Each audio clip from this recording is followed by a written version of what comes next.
Everybody, Mary Medina here. All right, so I'm gonna take you guys through how I do my meal prep.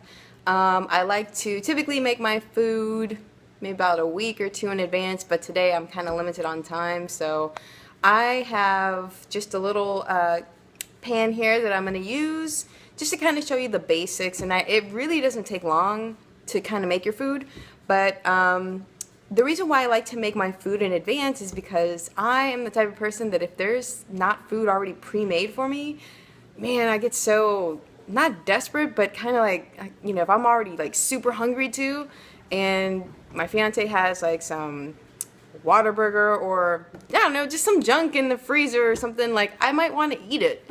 Or I might go somewhere and get something that's not as good, not as healthy, not as nutritious, and I don't want to do that. You know what I mean? Like, so I just think it's really important, especially if you're like me, it's easy to get you tempted.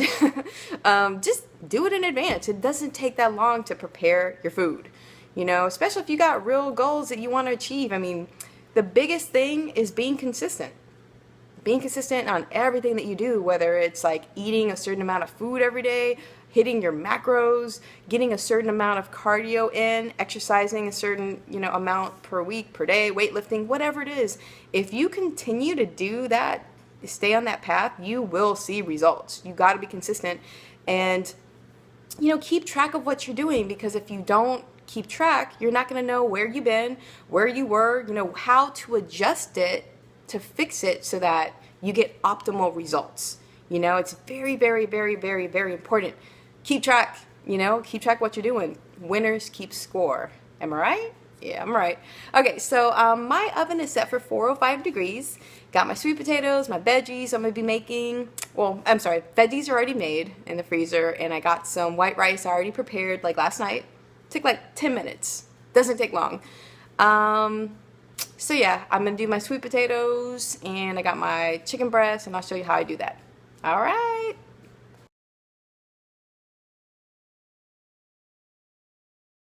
Just did here is I have a bunch of chicken breasts that I've already taken out the package. Some of them still in the freezer, the sink right now.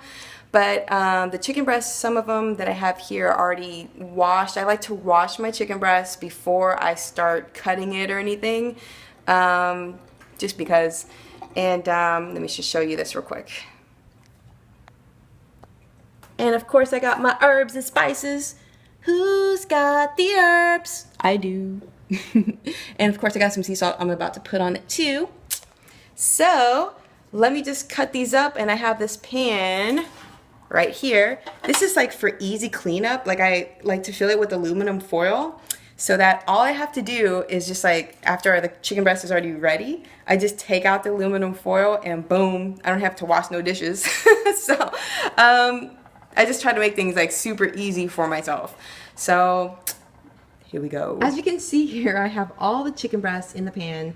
All the fat's been taken off, and now I'm about to put my herbs and spices, my fixins on it, and pop it in the oven. I actually ended up just putting oregano, garlic, and basil in it, some sea salt, and organic, just tomato bits. Very good and yummy. I like to have color in my food. All right, pop in the oven now. So I just realized that my scale is broken, and I like to weigh out my sweet potatoes after I peel them. I do about 3 to 4 ounces per serving, and I wrap it in aluminum foil. Well, I can't do that right now. I can't weigh them out because my scale is broken. It's a digital scale.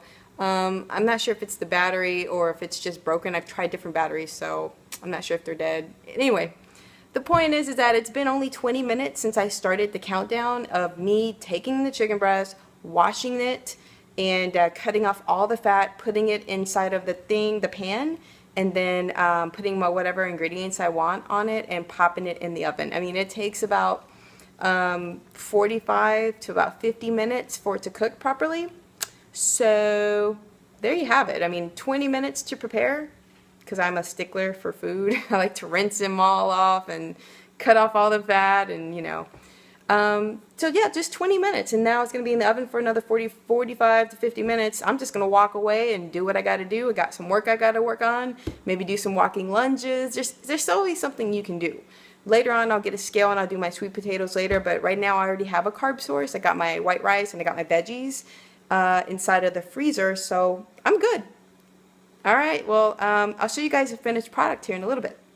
All right. Yummy. All right, so now you guys know how it's done. Enjoy the rest of your day.